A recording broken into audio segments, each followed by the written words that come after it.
Biko gbagoro touch. Onye bed ya. Thank God na mbụ onye Nnewi.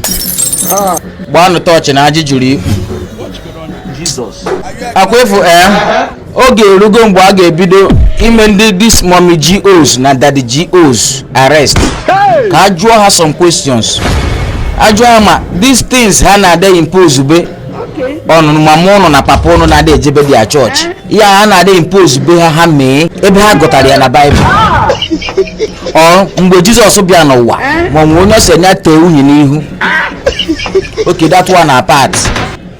In short, ihe nchọrọ ịjụ ka nkụ eto ịma na onwe nke ọ ga-eme kwukarịa kịta n'ụwa sị touch not my anointed and do my prophet no harm.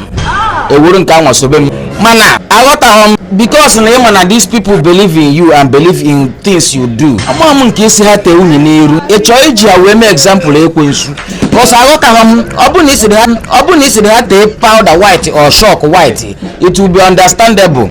No white bụ maka Chukwu nke isi ha tee unyi a